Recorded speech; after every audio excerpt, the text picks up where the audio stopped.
Okay. Oh, look at us. Thomas Dimitrov just getting back from the Atlanta office right on time, maybe a little bit late. A little late. But we're here. SumerSports show, free agency edition.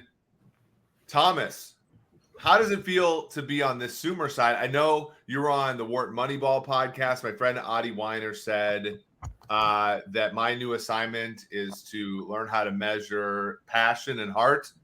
That's my new one. So, how are you doing, man? I'm good. It was one of those days, just one thing after another. Sumer North, we're really busy here today. Of course, you all are coming in tomorrow, right? We have our group of data scientists, our lead group of data scientists coming in tomorrow. Sort of a couple people, of course. I don't think Sean Clement is coming in, is he? I think Sean is coming, actually. I think he's actually staying longer than I am as well, because he lives more south than I do. But yeah, I'm boarding the 6 a.m. flight tomorrow. I'm going to see if I can get a cheap upgrade to first class, as I always want to do at that hour. But right now, I'm excited to get going, and I'm excited to talk free agency. Right, like we were on the show last night. We talked about mostly the Panthers and Bears. It got to quarterback discussion. People were extremely happy with what we had, and now we're going to get to kind of what's happened in free agency, Thomas, where we've seen, Jalen Ramsey's traded this weekend. We've seen a few other moves, like, for example, Kirk Cousins. Kwesi Adolfo-Mensah says, we've ripped the Band-Aid off a little bit with some of these cuts and everything, but we're gonna put 2 more void years on Kirk Cousins' deal. We're gonna spread out his money a little bit, keep Kirk alive. Javon Hargrave goes from the Philadelphia Eagles to the San Francisco 49ers. Caleb McGarry back to the Falcons as well. So both of the linemen, Lindstrom gets an all-time record deal for a guard. McGarry goes back to the Falcons, 2 guys you drafted in the first round. And then, more moves for the Falcons. Jesse Bates, one of the best safeties in all of football. He goes to Atlanta. And Jamel Dean stays in the NFC South, signing a $13 million per year deal back with Tampa Bay. A real big surprise. Jawan Taylor, another surprise there. He goes to Kansas City for a $20 million per year deal. They are moving him from right tackle to left tackle. So there's so much to dive into here. And probably just start with what interests us the most. And for me, I really like, I kind of want to talk about this Javon Hargrave deal, right? So Hargrave goes to San Francisco, big deal. I tweeted this out.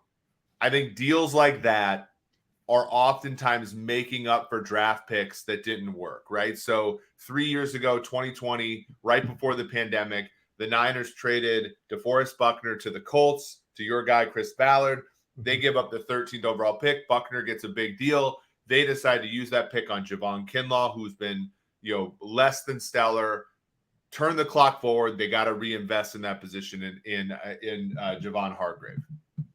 So, look, Hargrave, they know what they want there. Let's call it the way it is. John Lynch is a defensive guru through and through, right? As a player, Hall of Famer, he's going to look at that and he's going to say, look, I hear you, head coach.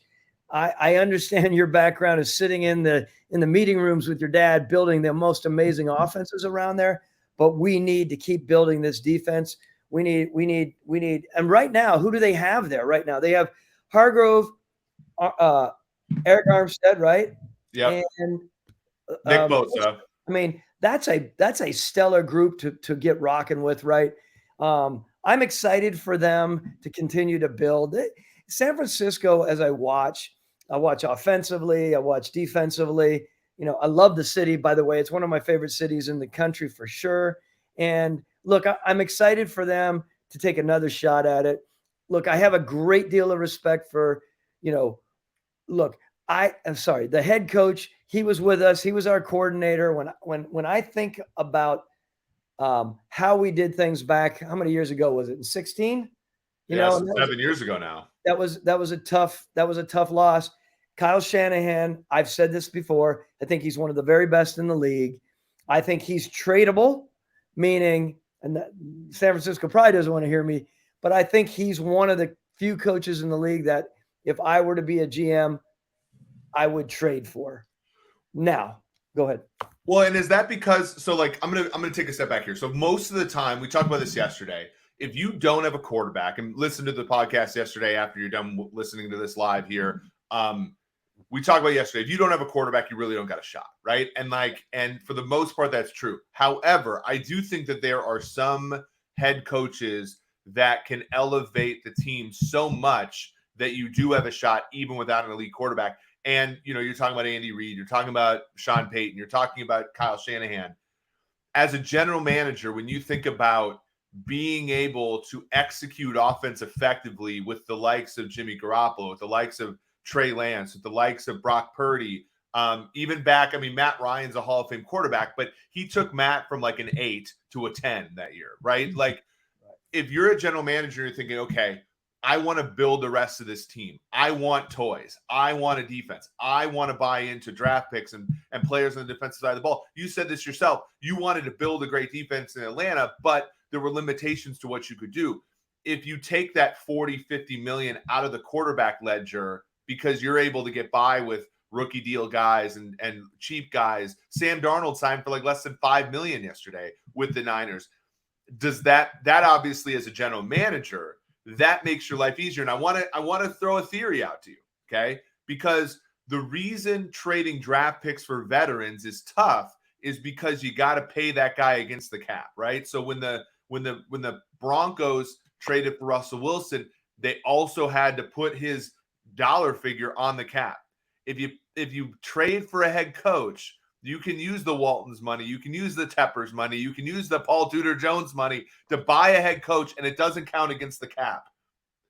And if you do that, you get all of the money to spend on the Eric Armsteads, the Javon Kinlaws, the Nick Bosas, the Charvarius Wards, the Fred Warners, all the guys that can make a great defense. That, to me, is the only other way to win in the NFL. Well, this is a really cool twist that we're taking here because we're talking about building the team. We're talking about free agency. Tomorrow, we're going to be smack dab in the middle of it. Right. We say we're only going 2 hours. Maybe we go longer. Who knows? You may just let the wind take you in Atlanta. We're going to be in our new studio there, and we're going to roll with it. But to this point, when you were putting together the team and you're building the team as co-team builders, head coach and general manager, you think about everything under the umbrella, basically, right? You're thinking about free agency, how you're going to get creative. You're thinking about the money you're putting in there. You're thinking about the draft, which is a month and a half away, and you're thinking about what is better. Do you make the move in free agency, or do you wait in the draft and hope that it comes along? Remember, everyone, there's precariousness in the draft that, quite honestly, there's not in free agency. Although I would 100% say, as I feel like we did often, we were particular about our free agents, proper about how we did it, and then we made sure that we were building as much as possible through the draft. And then you start thinking about this coaching situation, right? You start thinking about making sure you have the right coaches together, not only a head coach, which is a huge one, of course, but how you're going to deal with your coordinators and how you're going to deal with your position coaches and how they are going to deal with the new players that you bring on, whether they're free agents or whether they're draft picks. So you're always on the edge of your seat as a general manager, thinking about all of these elements, even if you're not the head coach and you're letting the head coach make his call on changes on the coaching staff. Man, you're overseeing that, and you have to be the sobering voice for that head coach at times. So what I'm saying in the end, this is such an exciting time. Look, I would say this for most general managers. Yeah, they like watching their games and they like walking out on the field before games. There is nothing like this time of year. It is a complete buzz. Oftentimes we think after this time we kick our legs up during the season and watch our team play.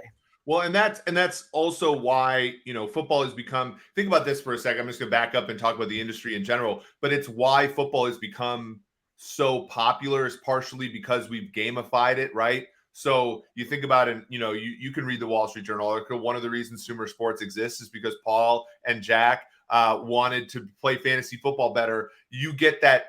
And for anybody who's listening, who has sports bet or who's played DFS or who's played fantasy, that little that urge, that competitive fire that you get in a fantasy draft, imagine that times 100 times 1,000, you're dealing with Arthur Blank's money, and it's in the millions and not just your $100 buy-in.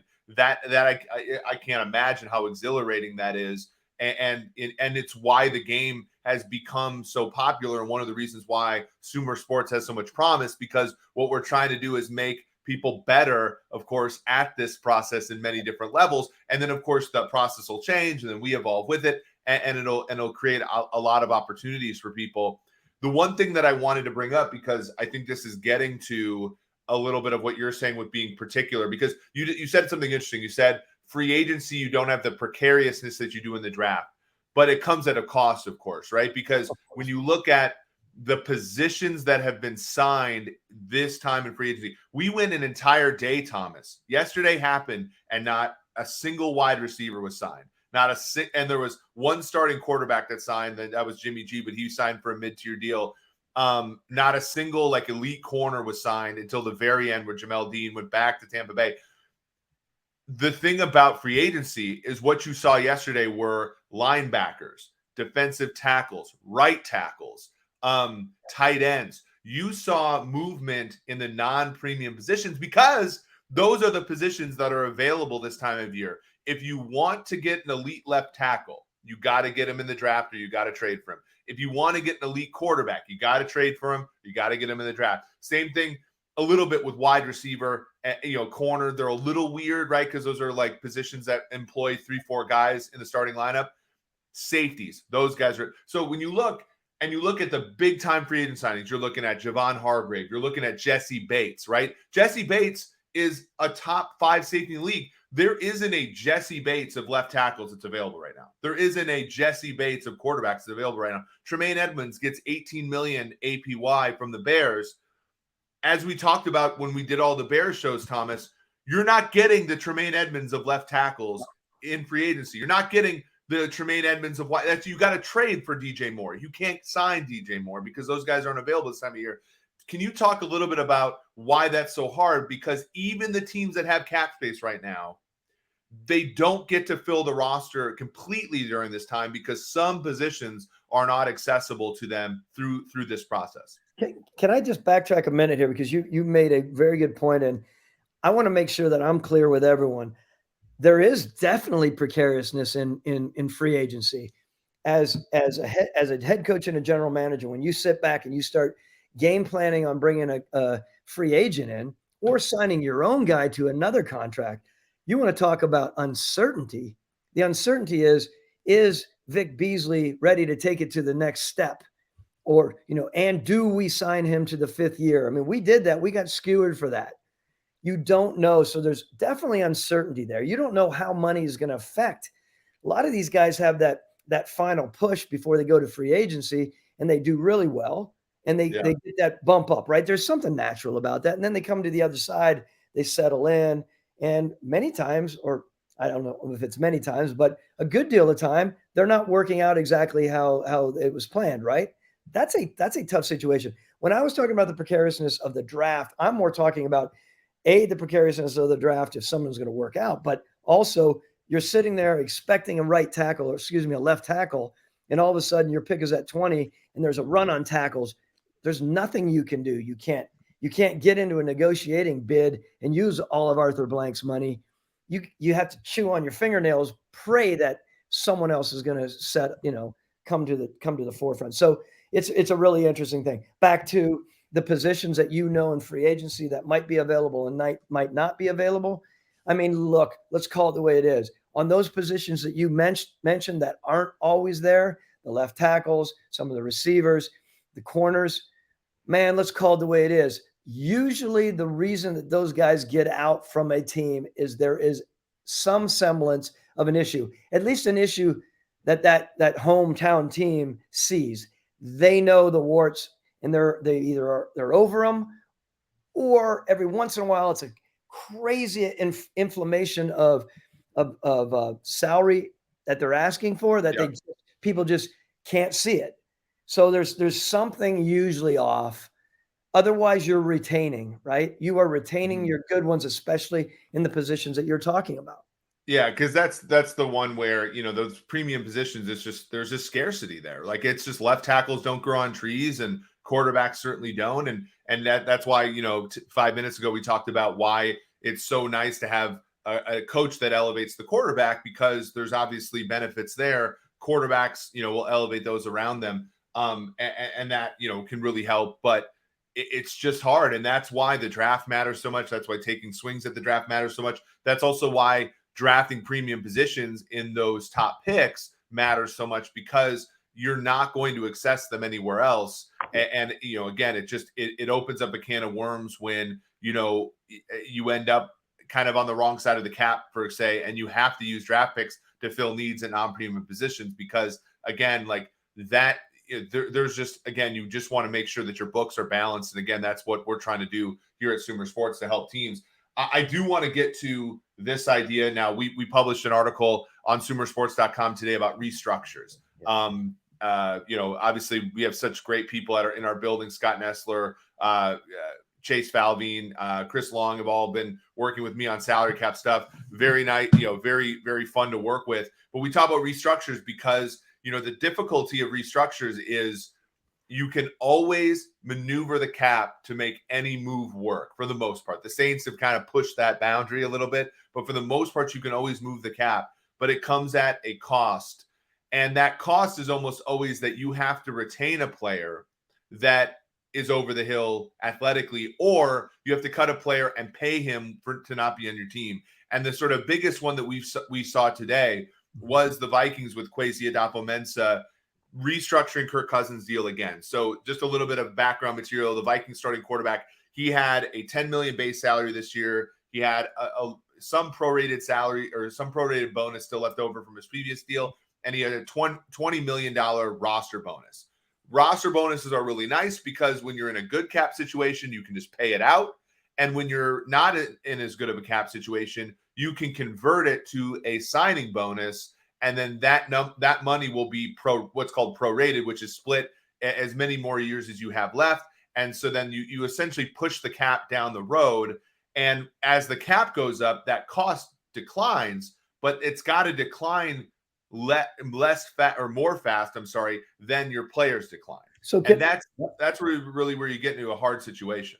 So I want to throw it back to you, but what was also really important for everyone to know is every year we came around to the restructures that we looked at, and I hope you didn't mention this, and I'm not repeating, but we would sit down, myself, Chase Falvine, Nick Polk, our head coach, obviously at the time, Dan Quinn, and we would decide on who we would restructure. You're only, of course, going to restructure the people that are planning on being there, right? That's a big thing. You're not just taking any big money guy and restructuring, right? You have to be smart about the people that you're using. So that's part of the creativity. I want to also say, and then I'll toss it back to you, I want to shout out a good friend of mine who does a great job in the podcast, The Business of Sport, Andrew Brandt. I want you all to listen to his pod. Boy, he ripped on the people who are suggesting paying quarterbacks high outside of the rookie contract. He just goes on. I would love to hear your response to his take. His point in the end is it's all about cap management. And any of you that are flying off the handle about, these when you have a veteran quarterback and you pay them well, you shouldn't, you'll have a hard time paying the rest of your team. His point is 25 to 30 of the contracts are rookie contracts anyways. Yeah. Listen to it, everyone, as you as well, Eric. And I'd love to get your take. Maybe we can fit it in a little tomorrow. Yeah, I think, I listened to it, and obviously I have a ton of respect for him. He's around he built winners. He was around winners. I think that's a huge deal. I think that the hard part is, yes, you can win. I mean, the Chiefs just did it. The Chiefs won a Super Bowl with the quarterback making 17% of and that was the first guy that won a Super Bowl making more than 13% or whatever. Now, when you guys made the Super Bowl in 2016, your quarterback was making above that. And I'm pretty sure the end of that Super Bowl was not because Matt Ryan was making a super big part of your cap, right? Like you certainly showed that you can get on the doorstep there as well. I think that the issue is that if you have a quarterback that makes a lot of money, you have to make tough decisions elsewhere. And what did Kansas City do? They didn't get in a bidding war with themselves over Tyreek Hill. They traded him to the Miami Dolphins, and spread the risk out to 5 additional draft picks. Yeah. And you look up in the AFC title game like, wow, they really drafted well. They have 3 rookies playing corners against the Bengals. Well, it's like, well, no, they had 3 draft picks and they used 5 draft picks on defensive backs. And now 3 of them, they're playing the numbers game. 3 of them are playing in the AFC title game. And so I agree with Andrew. I just think the issue, and I think this is where I think most teams effectively say, yeah, we want to have Kirk Cousins on the roster. And look, Kirk Cousins, I think, is a pretty good quarterback. I think the problem is you need so much to help him with that it's just not going to fit under the cap. And so my issue is like, you can pay a quarterback a lot, but you also have to be skimpy elsewhere, or you can skimp at quarterback, and that allows you to pay, do what the Eagles did and pay everybody around you. That's where I get a little bit worried. And now you have these instruments. I want you to kind of tell the listeners about this one, because the Vikings used in the Cousins deal something called a void year. And essentially what a void year is it's a year that the player will not play on the contract, but can be used in proration. So what I mean is when the Vikings convert 20 million, so Kirk has 1 year left on his deal. So in theory, you can't prorate the roster bonus at all, because you don't have years to cut it in half, right? Or cut it in thirds or fourths. They added what are called void years. And void years, they added basically 4 void years from last year onto the deal. And so they can take that 20 million and cut it in fifths. Does that make sense? So that they can do that, but Kirk's never playing on those years. So once Kirk leaves the team, that gets accelerated, and that counts as a dead cap hit once he leaves the team. So essentially, again, you're buying now and paying later, and using this instrument that, it started with the Eagles and now a lot of teams use now to essentially, pay for today, tomorrow. Do you think it's time right now to talk a little bit about non-utilized and dead money? I mean, you obviously just did. I think you did a really good job articulating that. And that's another tool that we use, right? The creativity side of how we're putting things together. And we can talk ad nauseum about that. But the dead money situation in our league, it's one of the things that we talked to Paul Tudor Jones about, our founder and chairman, right? I mean, as an owner, you don't like to see that. And no one likes to see dead money sitting there while you're moving into the next year. And you start thinking, oh my God, do we have 30, 40, $50 million of dead money? Sometimes, I mean, look what Atlanta, I mean, I have such a soft spot for them. I truly do, but that's a lot of money on the docket last year with Matt Ryan and Julio Jones, right? That's not easy to see. Again, I'm getting off on a tangent here a little bit, but dead money has its place. But it's also one of those things that continue to play on an owner's mind, and they do not want to see it as often, but they understand there's a time and a place. Yeah, I mean, you look at the Rams, right? Like Les Snead, went all in a few times and bought into veterans and kind of, and I sort of think, it was a little overstated how much that was the plan. I think that they kind of got into it and were like, hey, we're a lot better than we thought we'd be. And they started to pile on, and but they won a Super Bowl, right? So in theory, it's worth it. My issue is, and I think it's similar, when you guys were in Atlanta, you won, you were a winner in 16, right? Like you got to the Super Bowl. And in 2017, in my opinion, you were the best team in the NFC.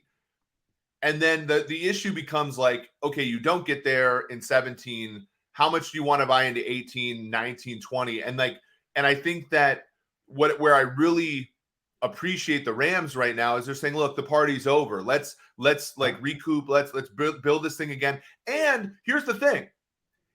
And I'm going to write about this at SumerSports, next week, but the path back is not that long. I think a lot of people see, and I mean this just for history's sake, not to rip on the franchises, but they see Detroit being kind of whatever for a long time. They see the Cleveland Browns having no division title since you worked for them. 1989 is the last time Cleveland won a division title. You look at the Raiders, you see these prolonged team struggles, and you miss on the Jaguars making it back to the playoffs this year, or Detroit having a winning record. Or you look at Chicago, they literally ripped the Band-Aid off in Ryan Poles' first year and just, for lack of a better word, tanked last year. And now their fan base, we did a lot of shows with them in the Super Bowl. Their fan base is more excited than any fan base right now to have the opportunity to rebuild that roster. Mm-hmm. I think that where people might be frustrated with Minnesota is, they had their chance a few times. 2017, they made the NFC title game. Last year, they won 13 games. And it's like, now you got to cut Allen. That's a $13 million dead cap hit. Whenever Cousins leaves, it's going to be about a $28.5 million dead cap hit. And it's like, the longer you stay at the party, the higher the bill get. I mean, it's like real life. The higher the bill is, the longer you stay at the party. And for some teams, it's like, at least with the Rams and in some ways Tampa Bay, they won their Super Bowls, and now they're saying, guys, the party's over. It's time to kind of let this stuff breathe a little bit. And for other teams, they're like, the Saints, for example, they're prolonging kind of the inevitable a little bit because they don't know when to say when in some ways. So I would like to talk a little bit. I think we mentioned it in one of the other podcasts. I want your take, and I want to banter a little bit about retention rate, right? For us, retention rate as general managers, again, back to, you're trying to do your part as a general manager, right? You're the one who's ultimately in charge, unless it's Bill Belichick, or I hate to say Pete Carroll, because I really do believe that John Snyder's leading that, even though Pete has final say. Same with Brett Veach. Those head coaches are letting their guys do their stuff. Bill, maybe not as much. My point is, retention rate is a big thing, right? As a general manager, you want to believe you're doing your spot. And when I'm talking about retention rate it's the people that you draft, you continue to retain, and hopefully more times than not, you're signing them into new contracts, right? You're not going out there always looking for people in other places. What you really want to do, and I remember being really focused on this years ago, sometimes it's good and sometimes it's not, right? Sometimes you get an organization that just churns out people and they keep moving on.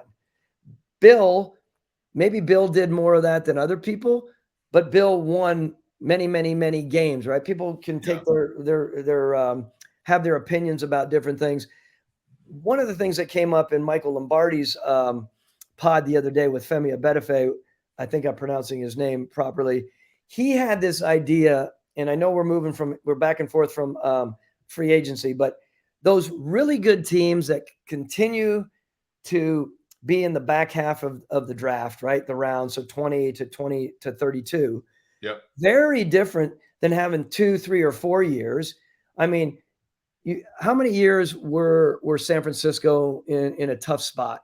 And they were able to acquire early on, and that's what you want, right? That's why it's set up the way it is. Capitalize on it. Now they are a damn good team with a lot of really good talent. And not only that, but they got 7 compensatory picks.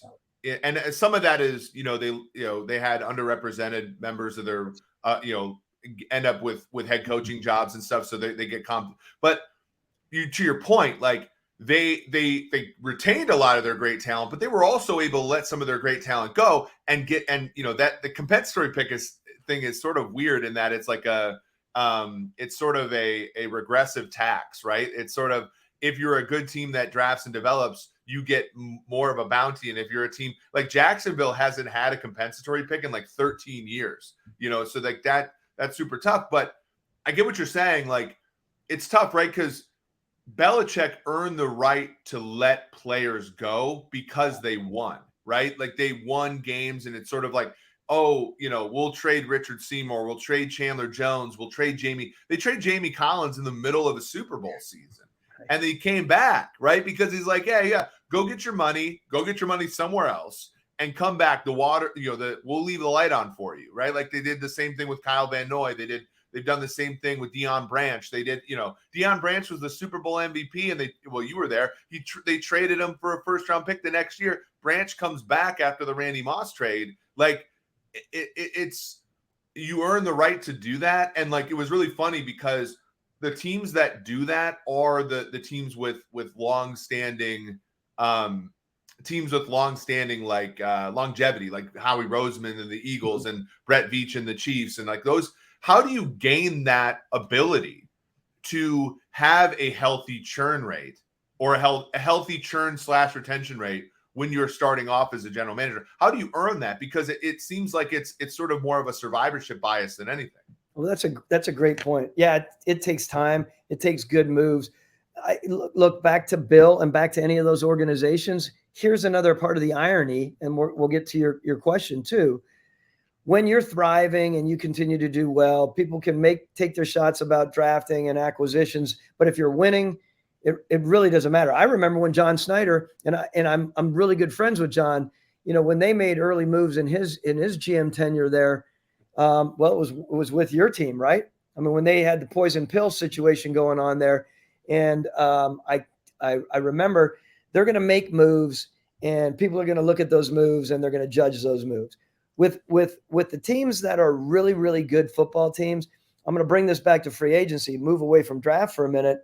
Your people, teams, agents, and free agents out there want to go to teams where they think they have an opportunity to win a Super Bowl, right? I'm talking the really good ones who might have been in some midline teams, but they're like, I'm done with this.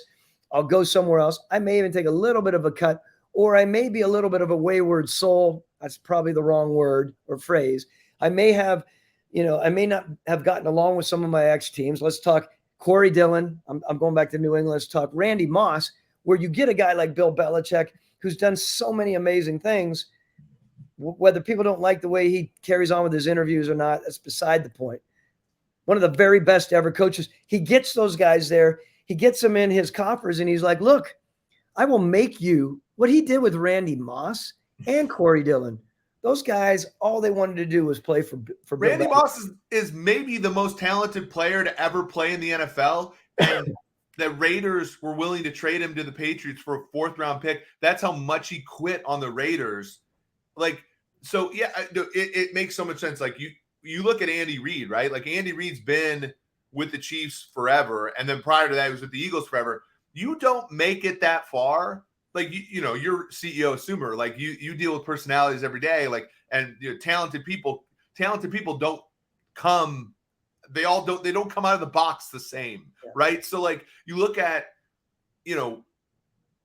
Andy Reid had, Frank Clark is a little bit of an interesting dude, Kareem Hunt, and that one didn't work. Right. You look at Tyrann Mathieu had his moments, right, of getting kicked off teams and stuff. And, Belichick, we talk about Moss, we talk about Corey Dillon, we talk about Brandon Merriweather, right? We talk about guys like that. And then you talk about Albert Hainsworth. That's one that didn't work, right? But he's at least willing to – and whenever anybody looks back at that team, or Chad Ochocinco played for the Patriots, people forget that. He played in the Super Bowl. And you're like, they write off the ones that don't work because they know that culture has that reputation. If a player goes to that culture and it doesn't work, it's the player's fault, right? Whereas if a lot of players go to places that haven't had as much success and like, oh, that's the culture's problem. That's another, unsuccessful coach, yada, yada, yada. And again, it's so hard because I come back to, we look at these teams that have new regimes, right? Carolina with Monty, Tennessee with Rand Carthon, or you look at teams with new coaches or maybe kind of like newish. I still think of like the Panthers regime as being kind of new, right? With Reich and Fitterer and guys like that. You look at those places that are trying to establish a culture, trying to establish winning, trying to establish all of the bounties that end up establishing the winning cultures that end up being the snowball effect. Like, how do you do that? Because it's so hard, right? It's so hard to build that winning culture and to be there for the long haul. No question about it.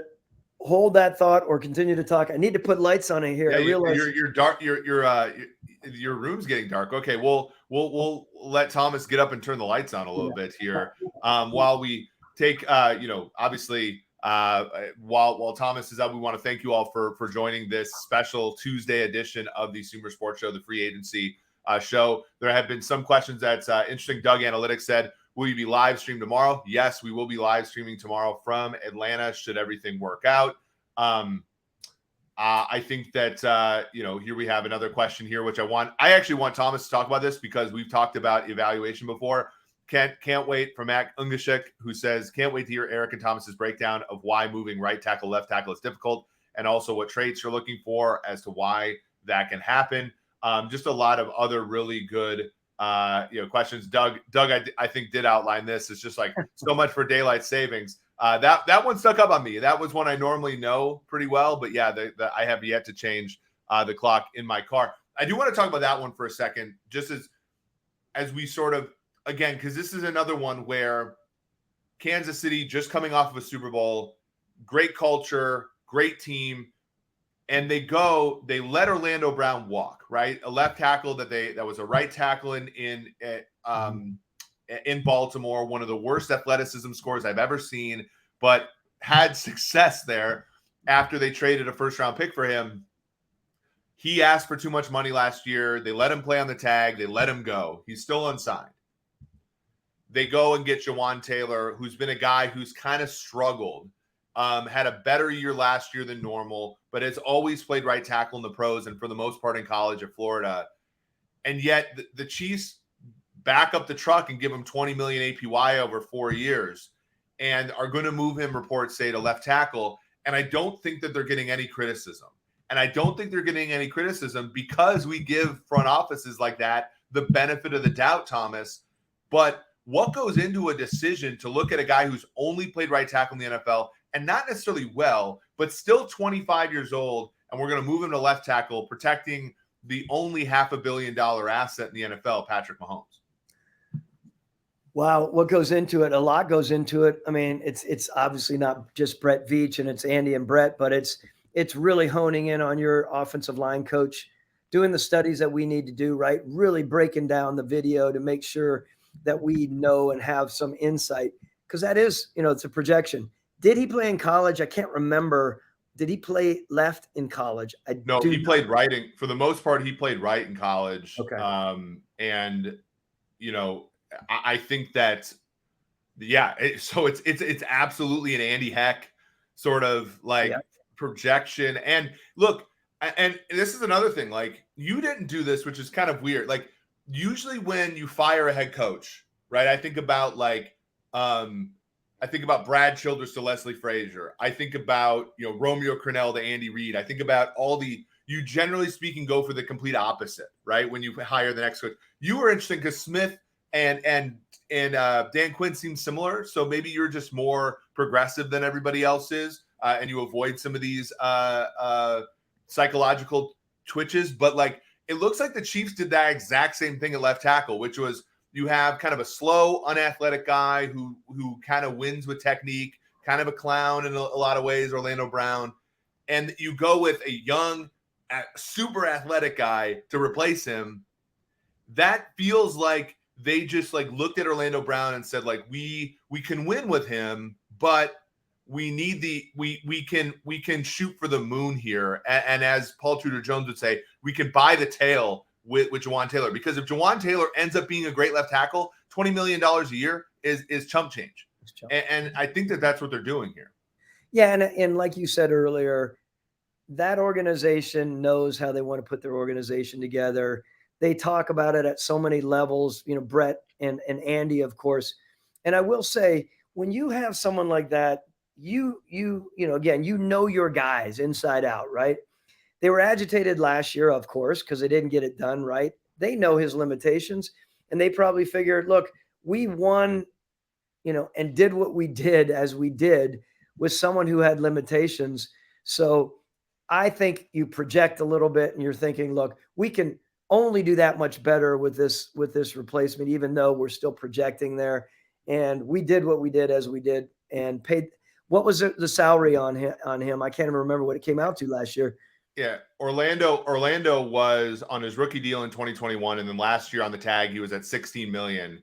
And reports are that he wanted about $22 million APY to be the left tackle last year. Come back, and again, he had an agent who had never been an agent in the NFL.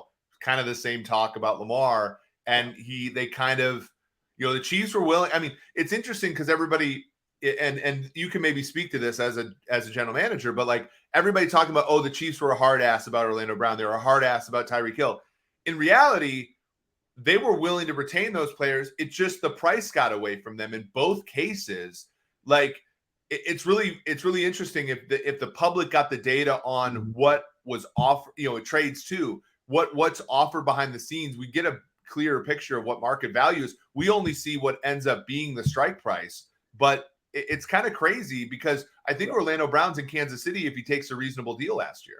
Yeah, that whole back and forth reasonable deal, what we deem as reasonable as head coach and GM, and what the player and the agent do. I will say it's funny.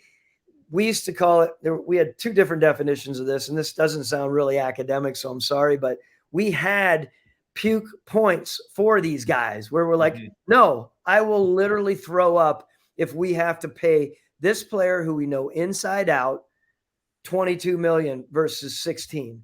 It will kill us. We're not doing it. And it's usually, it comes down to the head coach and the GM, of course. It also comes down to an owner coming down to, the GM and the head coach and saying, look, how high would you guys go? Where's your break point on this? And you draw a line in the proverbial sand inside your offices. So that happened to us many, many times, both with Mike Smith and Dan Quinn. You don't share it publicly, of course, but believe me, there is a point where you're like, no way, I will not do it. I will walk home 70 miles every day for the next week if I have to do something like that. So, well, and this is why an agent is so important, right? Because you want to be able to tell the agent, like, look, man, he's not getting 23 million. You don't want to look Orlando Brown in his face, a guy that might end up playing. Again, these are human dynamics. I think what people appreciated so much about the show yesterday, which again, once you're finished with this live broadcast, go back and listen to our podcast from yesterday where we talk about quarterbacks. We talk about the human element of quarterback play and everything. The thing that goes unannounced is like in negotiations, when you're dealing with other people's money and you're dealing with real dollars and you're dealing with millions of dollars and you're sometimes $5 million apart, you're going to have to look the player in the eye if he doesn't have an agent and say, look, I don't think you're worth this. And that's hard to come back from. But if he has an agent, you can say, look, buddy, like, come on, like we did this before with this other player and here's where we met. Let's meet there again.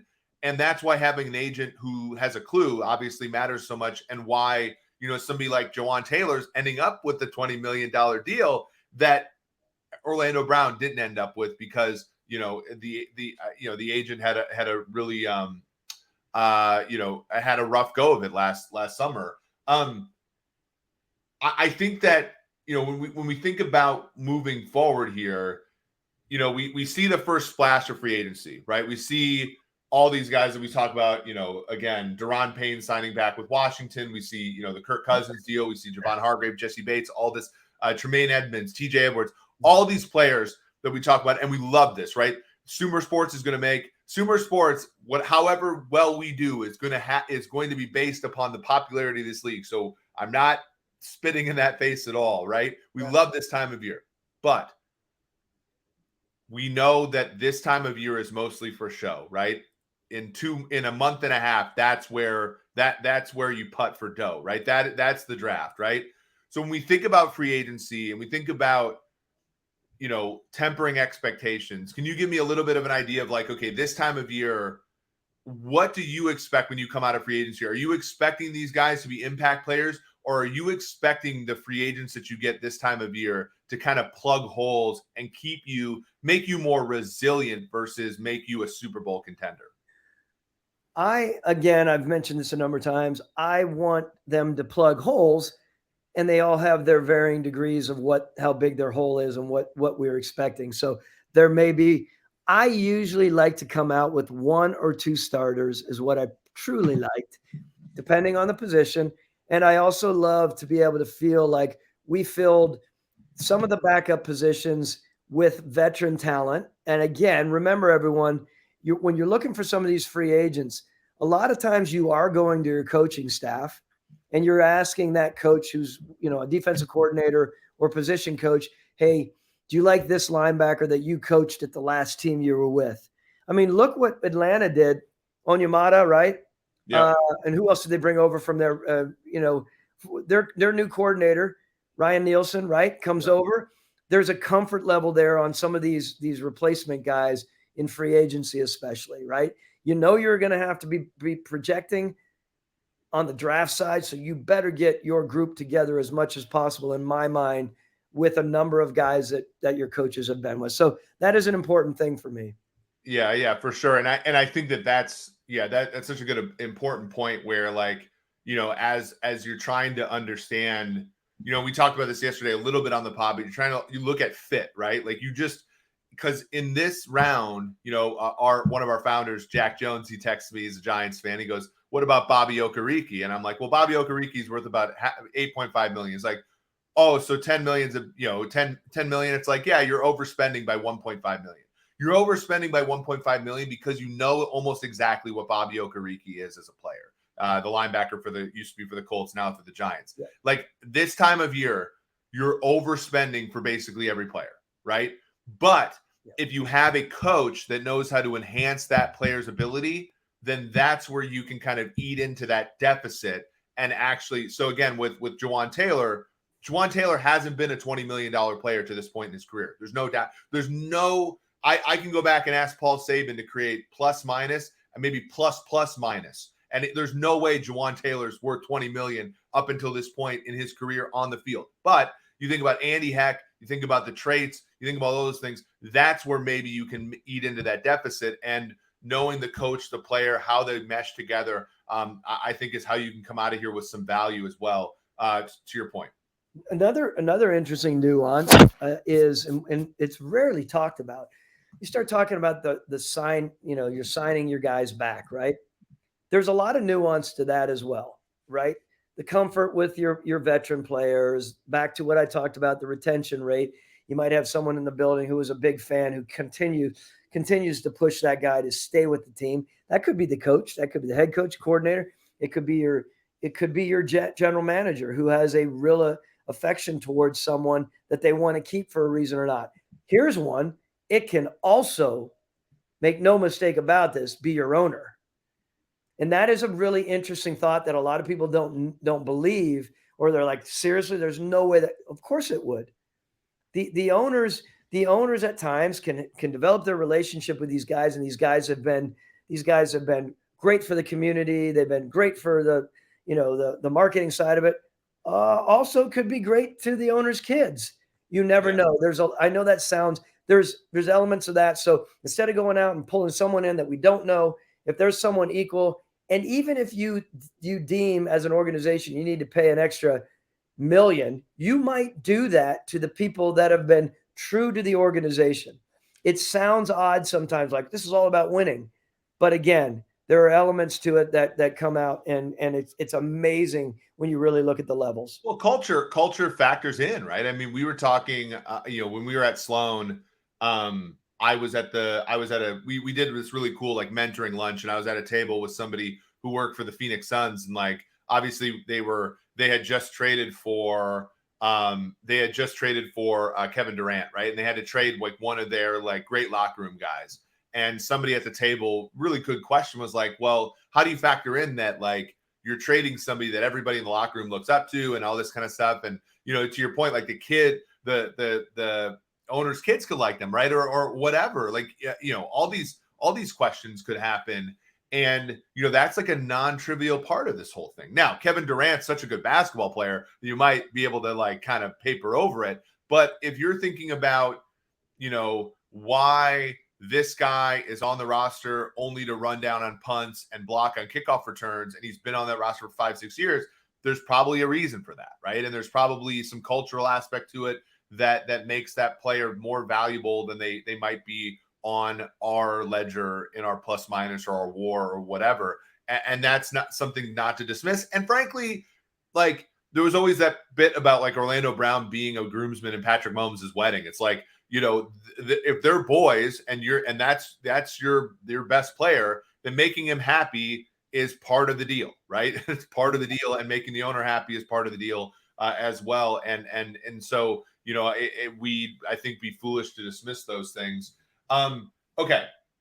A couple players left in free agency. Levante David, a Tampa Bay linebacker, very well, having played in the NFC South for all those years. I think that he's going to make a team, much like Bobby Wagner last year with the Rams. I think he's going to make a team incredibly happy. He's a linebacker. Then when you look at, he used to be a guy, when we look at the tracking data, he used to bite on play action a lot, used to be a really flow to the run guy. And then you look at the tracking data, he like learned how to not bite on play action. Like he's getting better as he gets older. I think that at positions like middle linebacker, some guys can age a little bit better. Do you think that, the market for him, what was it like to play against him? And do you think that, wherever he goes for the next few years, he's going to be a surplus. So to play against him, I mean, he was the guy that we were on our heels with, because given his movement ability and everything that he brought to the table as far as his awareness and just pure football ability, those were tough, just like Bobby Wagner was, right? I mean, those guys were tough to play against. And even though they aged from year to year, to your point, they became smarter and even more aware. And look, Bill Belichick, I keep bringing him up, but he was very good with finding those kind of players like that might have been a half a step slow because for a number of reasons and age, but capitalized on the true intelligence of these players and the natural ability. So Roman Pfeiffer being like the classic one in the early 2000s, to your point, Ted Johnson, Ted Bruschi, all those guys, like much, much more intelligent than they were athletic. But, obviously if you have a great scheme, you can work around it. I want to ask two more questions. One, Orlando Brown, right? You're looking at basically an average left tackle in the NFL who's going to command top end money. He's going to get it somewhere, right? But when you were the general manager of the Falcons, like you built your offensive line through, in most cases, except for center with Alex Mack, you built your offensive line through the draft, right? You Jake Matthews, McGarry, and Lindstrom obviously getting second contracts here. Did it ever cross your mind that this was this is a good option? Like somebody like Orlando Brown, which the league has proven, two teams, he's kind of an average player, but whose market value has been driven up to this $20 million range. I mean, do you see success there for the team that signs him? No, I do feel like, one man's treasure is another man's whatever it is, or food and poison. Yeah. I hate to call anyone junk. I'm not saying that, but there is something to do with that, right? How certain coaches can handle a player like that, whatever that may be. Yeah, it's complicated because you just never know. And I've said this before, some of the biggest mistakes I made were made on this unbelievably gnawing need. And that could be the case. All of a sudden, look, Tampa Bay cuts their left tackle, right? Mm-hmm. I mean, those are two guys that have played starting football out there. They're obviously, they have their limitations, of course. I think they're both going to surface and they're both going to be starting somewhere. How much they make, though, is going to be a really interesting thing. And who's going to pull the trigger on a big number on it? I don't know. I will say this, I know that in free agency, we always say that it's in the draft. There are always times as a general manager when you very quickly say, oh my God, did we really do this? A lot, you pull the trigger, you get caught up in it all. And then you go out in the spring and you start watching the guy. You watch the player training during the spring training months, and then OTAs start, and you're like holding your head. You're like, oh, did we really do this? And of course, you don't share that with the owner at the moment, but you're like, wow, we missed on this guy. That's even before training camp even started. That's not easy. Okay, this, and I know we have a few minutes left. This gets me back to a question that, like, they asked Robert Smith and Randy. Randy Moss, one of my favorite players of all time. When they're like, how many practices did it take for you to know Randy Moss was a thing? And he goes, oh, it was like 5 minutes into the first practice. How many times, because obviously with draft picks, you see it all the time, and you're an evaluator at heart, but also free agency. Like, has there ever been a player who changed your mind after that? There has to have been, right? Like, but how good is that, like, that initial, oh shit, this guy's slow, or oh wow, this guy's amazing. Like, when, like, how good is that, like, spidey sense at the very beginning when you first see a player on the field live at the for the first time? So the spidey sense is a great feeling, right? You're like, wow, we got this figured out. But I do want to go back to the reality of this, right? You've invested your owners, you want to talk about a pit in your stomach. You've invested the owner's money. You've made, you've tried not to overextend the expectations, but you also want to market your team a little bit, right? That's not necessarily how Bill does it, in New England, but we always try to be on the positive side of it. And when you start seeing these issues rear its head, man, so yes, spidey sense when it's good, But all of a sudden you're out there and you're like, oh my God, I did not realize this guy's right foot splayed the degree it did. He can't cut off of his right foot. How did we miss that? So it can be something like that. And that becomes a discussion. Before you know it, there's all this discussion. He can't break off his right foot because whatever it may be. So these are, I bring these up. They're funny little stories, but they are pit in your stomach stories because not only have you wasted some money potentially on a signing bonus but you've built it all up, and there may not be an opportunity to satisfy that hole because those other opportunities might be gone. Right, to right that wrong. I mean, I think when you have a draft situation where the 4th round guy is better than the 2nd round guy, there's some pat on the back too, right? Because the 4th round guy you evaluate is clearly good. And but in free agency, there isn't that backup option, right? Like free agency, you're sort of putting all your eggs theoretically in that one basket. So it can be tough. Although when you draft, I always, we talk about how great the Niners are. And I firmly believe that, but they've also had situations where they draft Elijah Mitchell in round 6, they draft Trey Sermon in round 3, and Elijah Mitchell's twice the player as Trey Sermon. And it just shows the variance that can happen. I'm generally a person who will look at Elijah Mitchell and say, that's a good hit, and just look at Trey Sermon and be like, 3rd round picks bust all the time. But some people will look at it like his egg on their face. It's kind of interesting that way. But in free agency, you don't get the 2 cracks at it. You get one because the money is so substantial. Speaking of substantial money, we'll end on this 2-hour show tomorrow, by the way. Hit the like button. Subscribe, rate, and review on iTunes, on Spotify, wherever you get your podcast. Really appreciate you guys showing up for night 2 of 3 of the SumerSports show this week. Aaron Rodgers. We talked about it being a little extra yesterday, right? Do you take on a guy who's, is a little high maintenance? Now, Aaron Rodgers wants, if I got the count right, Alan Lazard got a 4-year, $44 million deal. He's there. Wants Randall Cobb. Wants Mercedes Lewis. By the way, Mercedes Lewis is so old that when I was a college tight end, I was emulating Mercedes Lewis. And that's because he was a 4, but you were a 4.6. I think he was a 4.85, wasn't he? He was a 4.8 flat guy, but I was but he was also 6'6", 260. I was more I was trying to be like a cross between Heath Miller and Mercedes Lewis. I was much more of a Heath Miller, I felt like, than a Mercedes Lewis. But those were the 1st round tight ends back then who were good. Can it work? Because I worry about this, right? I worry about a quarterback who's like, guys, I'm going to join the Jets. It's like that girl, you was like, sure, I'll, but I need these X, Y, it's like, we're already off to a bad start here, right? I fear for the Jets here. I really do, because I think Aaron Rodgers is a wonderful player, but does he really want to play for you if he has this many, sort of requirements right from the jump?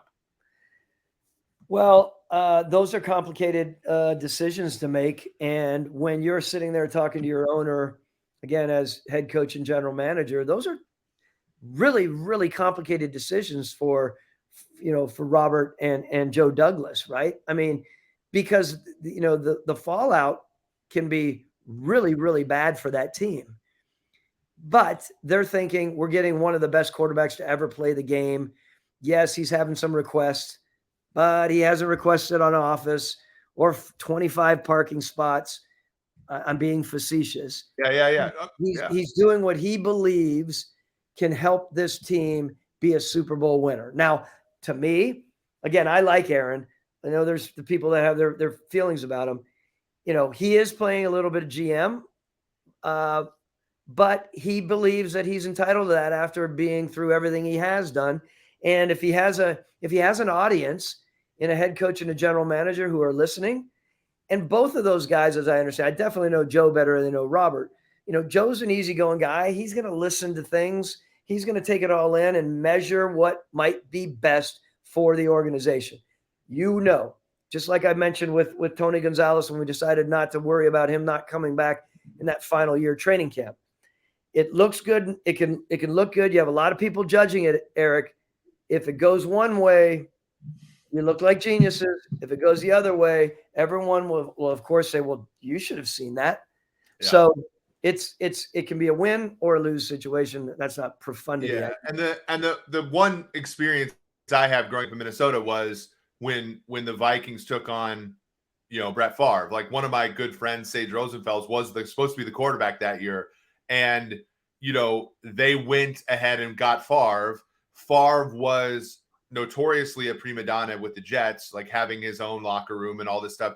He goes to Minnesota 1 year. You get substantial buy-in, but he did come in after training camp, after Childress had pretended to Tavares Jackson and Sage Rosenfels that they were going to be the guy, right? They get Favre. Favre comes in. They go 12-4. They're one bad Brett Favre pass from playing in a Super Bowl against the Colts. So there was, and he, from all indications, was a stand-up guy. Now, he got injured in that game. The Bounty Gate stuff happened in that game. He was beat to hell, and he didn't want to come back the following year. All this is, written about in Jeff Pearlman's book. And they had to send, I think it was Jared Allen, Steve Hutchinson, and Ryan Longwell down to Hattiesburg to beg him to come back, right? Beg him to come back. They brought him back, goes through the motions, gets Brad Childress fired, right? Like, Brett had 20 interceptions that year. Brad had just gotten a 5-year extension. They fire him 10 games in. It's a disaster. The thing and again, so would you have, if you're a Vikings fan, would you have taken the 12-4 and the almost Super Bowl for the disaster the next year? Yes, you would have. Yeah. If you're Brad Childress, would you have taken it for what ended up being the end of your career as a head coach?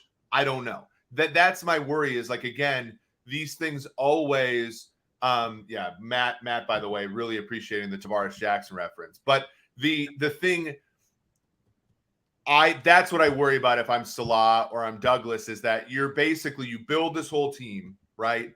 And it's all contingent on getting this guy to play for you and to be a good citizen of the team for any number of years. And that is tough. And I'm with you. I would take that gamble, but you got to know that it's a gamble. Your guys on the Wharton podcast today, you want to give them shout outs right now because I really enjoyed my time with them today. They had mentioned to me, do you guys sit around as general manager and staff and the head coach, and project the probability of something happening?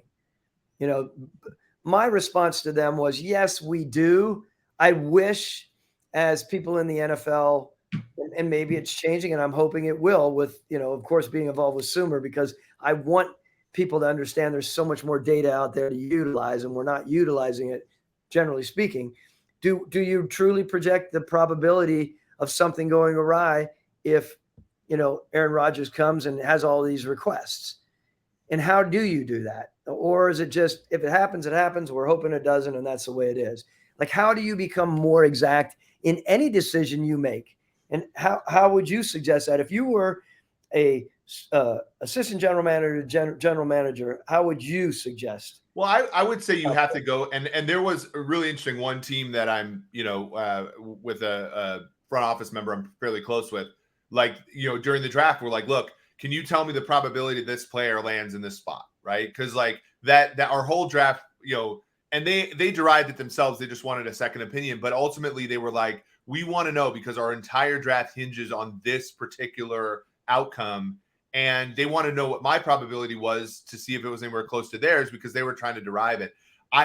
They're called pre-mortems is what I would call them. So you look and say, okay, here, and in statistical speak, you call it the sample space. You would say, let's enumerate everything in the sample space. So you have Aaron shows up and he's a great citizen and he's an amazing football player. What's the likelihood that happens? And what are the outcomes that could happen there, right? And this is why models are so important.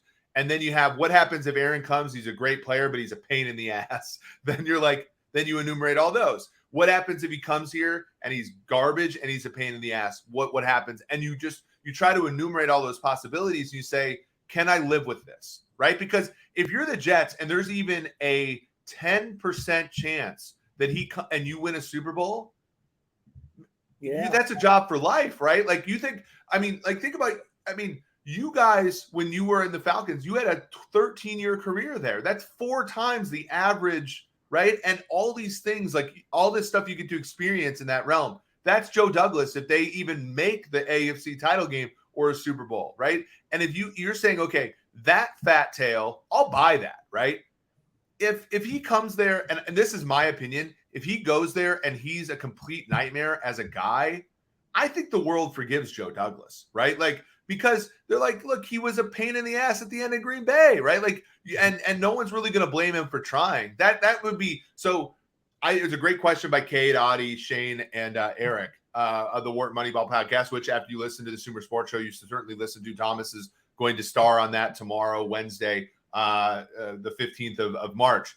But like, I think, I don't know if that many teams do these pre-mortems, but I would say that has to be a part of any decision-making process you have. And us at SumerSports are going to make those probabilities more explicit for our clients as we move forward. Excellent. Well, awesome. So, yeah, this has been a great show. I've really enjoyed it.